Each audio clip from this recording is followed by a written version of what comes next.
This is me just giving you a break from that song that everyone is putting in their videos. Feel free to use my version instead. Ooh, it's in bar, don't be bar. Can I get a milky bar? Ooh,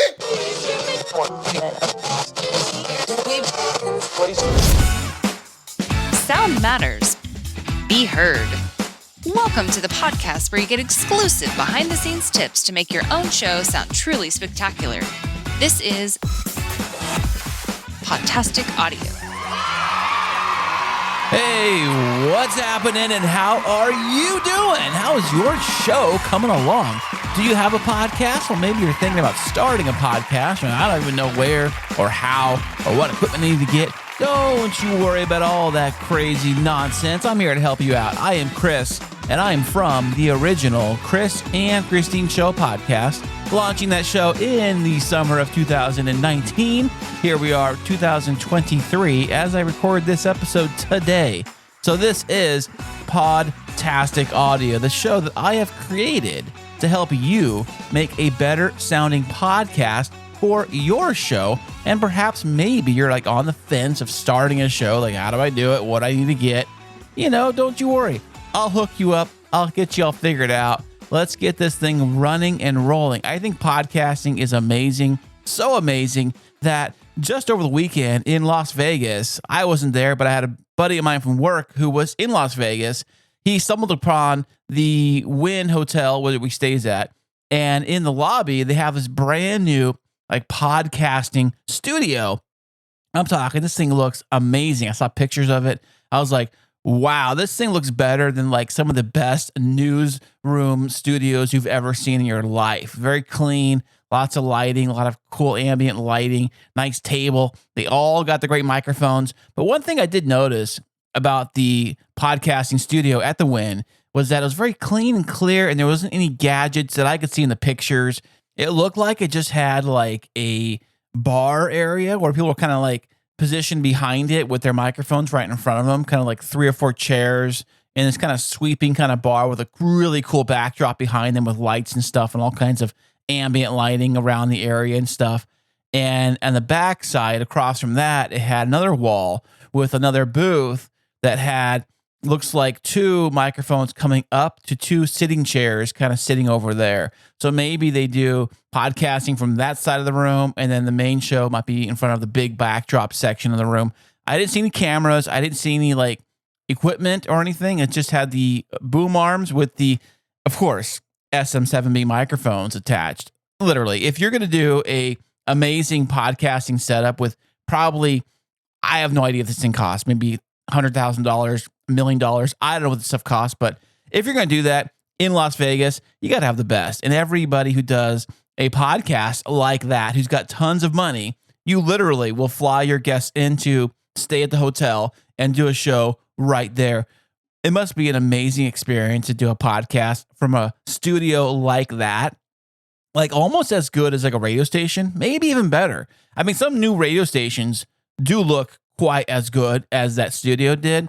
But I'm just saying that if you got the money and you got money to burn on a podcast studio, then go right ahead and knock yourself out. Let me know how it is. Maybe I can stop by there and do a show. That'd be great. And I wonder, this actual studio, and going back to it, is that I believe they actually are probably renting out that studio for shows, like bigger shows, to produce their podcasts in. We're talking big celebrity type shows, sports shows, stars, things like that. They actually come into town if they're there. It could be done for like, I know the Raiders are in town in Vegas. Maybe they got Raiders players. They'll do a show from that studio or anything. I just kind of, it makes you kind of think that like podcasting is so big that now big companies and big like casinos are making podcast studios in their casino so everybody can get a taste of this podcasting. Everybody wants to be part of this whole podcasting thing, and I think it's wonderful. Now, speaking of spending lots and lots of money on podcasting,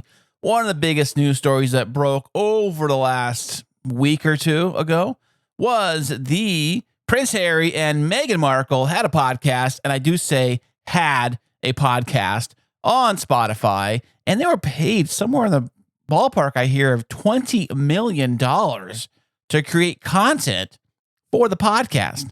Now, listen, I'm not from the UK. I don't follow the royal family at all. I could give two rips about who they marry and what day they're marrying and all this stuff. I'm sorry the queen died. That's very sad, but it's not something that I was really into.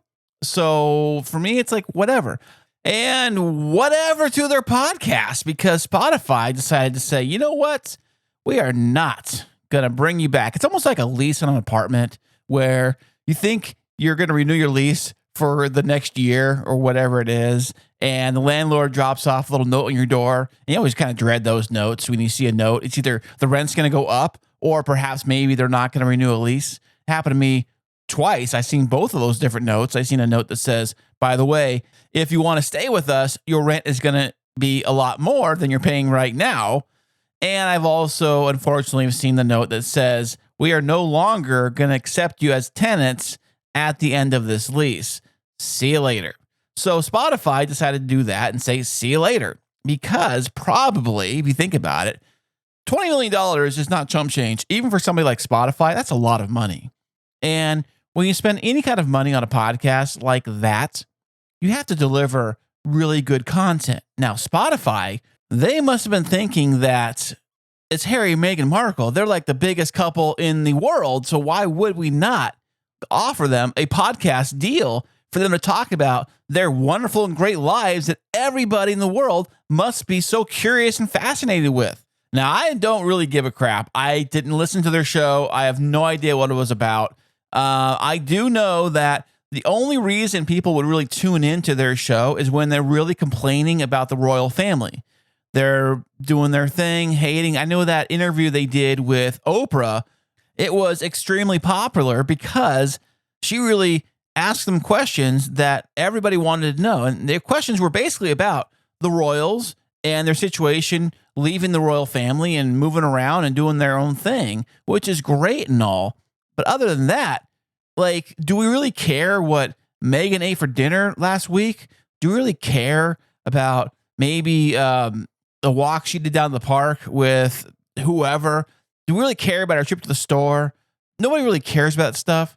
So for that, I don't think the podcast did very well. And I think Spotify bought in thinking it's going to be one thing, but was sold another thing. So this just proves that you really have to have solid, decent content to hold an audience.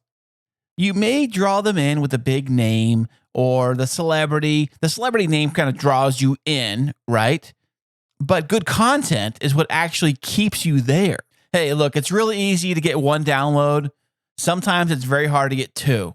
And if that is not bad enough, one of the worst things I've heard, rumors going around the podcasting community, is that Meghan Markle, she actually faked all of her podcast interviews, or at least a good majority of them she was not a part of. You see, a staff member would actually physically do the audio recording for the interview with the said celebrity or the said guest. And then through some editing, she would just ask the question off a piece of paper and they would just splice it in. Now, I know everyone's freaking out, like, how dare she? But think about this. They've been doing this for years in television and radio broadcasting. Now, if you think about the original American Idol television show, which was very popular here in the United States, I don't know if they brought it back. They did. I used to love watching it in its heyday. We're talking probably like 2005-ish is when it was super, really popular. And one thing about that television show, if you don't know what it is, it's a singing competition where people go in front of these judges that are supposed to be these big shots, producers, singers, really big VIP people in the music industry. You would audition a cappella right in front of these judges, and then based on all three of them, whether they like you or don't like you, they move you to the next round, which means you go to Hollywood, and then you're in this big group camp over there, and you perform, and more judges and more judging and more. They whittle it down to, like, I think it's a top 20 or top 12, whatever it is. They whittle it down from starting out with probably, I don't know, maybe 1 million or 2 contestants, and they whittle it down to like 12 over the course of the competition. But the very first part of the show is these live auditions. And you think when you watch all the blooper reels and all the really bad acts that people getting in front of the judges and singing their hearts out, and they're just screwing the lines up left and right. They're just screwing things up, and they sound horrible. We watch it because it's a big train wreck. I mean, everybody loves that. Everybody loves a car crash, and that's basically what it is. It's like watching a live car crash on television, and then watching what the judges say in response back to them, like, oh my gosh, how could you? It's horrible. It sounded like chimpanzees, chopping their tongues off and trying to sing something. I don't know. And the funny part is that a lot of that, what you see, is actually fake. It's not real. The part of them singing very badly, and you think they're singing it right in front of the judges, they very well could be singing right in front of a studio producer. That part's getting recorded on the singer part, and then they might take a clip of the judge saying something else. They'll splice them together. They may never meet. Chances are they probably never will meet, but it makes it look like they were there singing right in front of these VIP judges, and the VIP judges were saying something horrible about their singing to their face. But you don't really see that because you see the way it's edited. You just see a shot of the judge. You see a different shot of the singer. You never see them in the same room. And that's probably because they never were. It's very similar to what Meghan Markle was doing, was that their producers were actually doing the interviews, and she was just coming in, a clip of her saying the questions as if she was there in the same place. Now, if it was video and they're in the same room and you can see them both like on a couch or something, that takes a little more CGI to fake that stuff. But if you're just dealing with audio, it's extremely easy to do. I can do it. I've done it before on this show just for fun and things like that. But I know people are giving her a hard time for not physically doing the interviews and getting paid $20 million, which is kind of crazy to think about. So if you are on your podcasting journey and you're about to physically start your podcast and launch your podcast for the first time, and you feel so overwhelmed with so much stuff because you hear these big names, you hear these big numbers, you see all these flashy studios, and you see this flashy equipment, and you're getting like, oh my gosh, it's so much. I don't even know where to begin. And that's what happens. People actually will not make a podcast because they feel very intimidated by all the extra stuff that goes along with it. And it doesn't have to be that. I mean, you literally and physically could create a podcast right now directly onto your smartphone that you're holding in your hand. There's apps out there. There's recording apps out there you can use. I've mentioned a few on the show. I know almost every smartphone's got some kind of recording app built right into it. Get that file. You can send it directly to a podcast host like Anchor or Spotify for podcasters. There's lots of them out there. I think Podbean even has a feature where you can physically record a show directly on your phone and send it directly into Podbean. You don't have to even touch a computer. You don't even need that. Now, is it going to be any good? I don't know. I just don't think that a podcast has ever gone to number one in the charts that was recorded on a smartphone. Not saying it can't be done, just like I don't think a well-produced movie for Hollywood was ever shot entirely on an iPhone. Maybe there's been one out there, or maybe someone's working on one right now. It's going to be like the iPhone shot movie. I don't know. I like to see it happen and just to see what we can actually do. And maybe compare it to what an actual movie looks like. I know the new phones are getting very good cameras, and they've got very good microphones these days. Everything looks great, sounds great. But even still, I would rather have you use a physical computer and a physical microphone. Now, the microphone of choice that I recommend anybody starting a show today with nothing, I would recommend getting yourself a Samsung Q2U microphone because it doesn't cost very much. It sounds great, and you can plug it into your computer, any computer for that matter. You can plug it directly into that, or if you have an interface like a Rodecaster or any kind of XLR connection, you can plug it directly into that too. I have that too. And just the other day, I was about to get a new client of mine for Podtastic Audio. Now, I was talking to my new client about all of the technical aspects that you may need to physically start a podcast. And I think he might have been a little overwhelmed with all of the gear and stuff. And I wasn't talking about a lot of crazy things. I was saying you get yourself a Samsung Q2U. We'll figure out the artwork. Let's figure out a name. And I think it was so much that it kind of overwhelmed the poor guy because I don't think he was very tech savvy. So when I threw all this stuff at him, it might have been just too much. So from here on out, every new client that I get, what I'm going to do is I'm going to give them for free a brand new Samsung Q2U microphone and a pair of DJ studio headphones to go with it for free.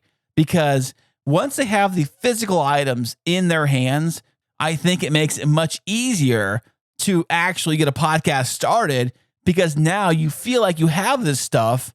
It's not so complicated. And also, too, is that if I'm going to have a new client that knows absolutely nothing about podcasting, knows nothing about RSS, knows nothing about microphones or anything, then I'm going to steer them in the right direction. I'm going to give them the tools they need to be successful. And a Samsung Q2U will get the job done. You can use it with any situation. I love them for how simple they are and how great they sound. Now, they are not the best microphones. In fact, if you have extra money and it's just you starting out creating a podcast, then I would recommend getting the brand new Rode PodMic USB/XLR because it's going to sound phenomenal. I'm talking into a Rode PodMic right now. It's not the USB version. It's just the regular version, but I absolutely love these things. I think they sound phenomenal when paired with a Rodecaster Pro 2 set on the Rode PodMic settings. But the Rode USB mic can plug directly into any computer with a USB port. Plug it right in. You're good to go. And with built-in software, you can make it sound just as good as a Rodecaster right out of the box for $200. Now, $200 is a little more than the $70 for the Samsung Q2U microphone, but it depends on what you're going to use your podcast for. And I asked my new client, I asked him, why are you doing the podcast and who would be your ideal listener to your show? He had a hard time answering those things. And if you have a hard time trying to figure out who the show really is for, we need to figure this out because you can't make a show for everyone. I know everybody wants to do that. My show's for everybody. Everybody can listen. Yes, everybody can physically listen. But when you make a show, you really want to design a show specifically for one target type of person, whoever that person is. In fact, they even do this in radio. At the radio stations, especially like you think about the radio station that has more of like, I like to call it like the soccer mom type music, like the soft rock, that kind of stuff. They actually would have an actual person. They're saying our ideal avatar listener to the station, let's call her, I don't know, Karen. And she is a soccer mom with 3 kids and her husband, works in finance and they've got a home with a picket fence and she drives a minivan and whatever. So once you know those things, you can kind of design a show based on those factors. So when you do talk to that person, you're really talking to that person, that Karen person, who you're actually talking to. So if you really can do that with your podcast, you really will have a much better and polished show because it'll be tuned directly to that one ideal listener that you already had imagined in your mind. But hey, listen, you can podcast however you want to podcast. It's your show. Don't let me or anybody else tell you exactly how to do your own show. If you're having fun, you're having a great time doing your podcast, then keep doing it. Have fun, But listen, if you want to change your show, if you want a better show, if you want more downloads, or maybe you want more personal engagement with your show, how many people are actually writing you and saying, thank you for creating an amazing show? Thank you. Not your guest, not something else, but how many people are actually thanking you personally for putting on an amazing podcast? And I'm not talking about ratings and reviews, not at all. What I'm talking about is somebody emailing you, DMing you, or maybe even giving you a phone call if you know the person personally and said, you know what? Hey, that was a great show you just did. I really enjoy listening to your podcast. That was great. Keep up the great work. That was fantastic. And that stuff means the world to a podcaster. We all love praise. We all love hearing it. We all love it when somebody physically listens to our podcast, which is always great. But when they listen and say, that was a really good thing you did, I really do enjoy that. Or even better, they say something like, you know what, I was going through some hard times, and the things you said on your show really helped me focus and really helped me get through those most difficult times in my life. I really want to say thank you so much because that really helped me out. And I do appreciate your show. And I do listen for every episode. And I look forward to hearing more episodes. Thank you for doing what you're doing. This is great. And we all love hearing that. But if you're not hearing any of those things, if you're hearing crickets and you've been doing your show for 3 years and you've heard nothing, well, then maybe you might want to change it. I know change is really hard for us to do. Like, I don't like change. Nobody likes change.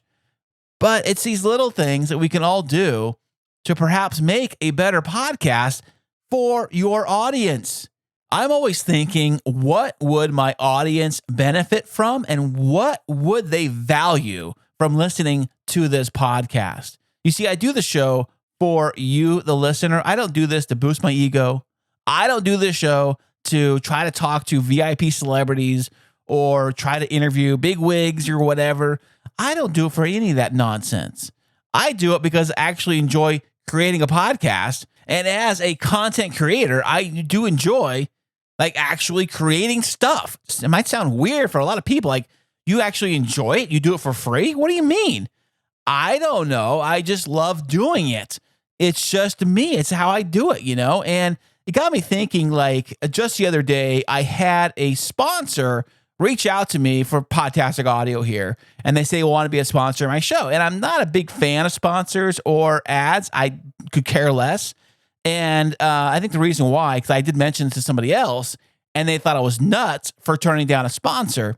Now, I haven't turned them down yet. I just gave them a crazy offer saying I'll do it, but it's going to cost you a lot of money because I'm not a big fan of sponsorships, so whatever. But it got me thinking like this. Sponsorships and ads are like recycling aluminum cans, right? I got a trash can outside the house here, and I've put cans and recycling in it. Every week, I fill it up, and every week or so, or 2 or 3 weeks, it gets kind of full. So we bag it up, we run it over to the recycling, and I take the kids with me, and I let them sort all the cans on the little sorting table they have, you know, plastic bottles, cans, they sort it out, and we might get $12 at the most from doing this whole can sorting with a couple bags, right? So when it comes to ads and sponsors, I feel it's kind of the same way. It's all this work for very little payout.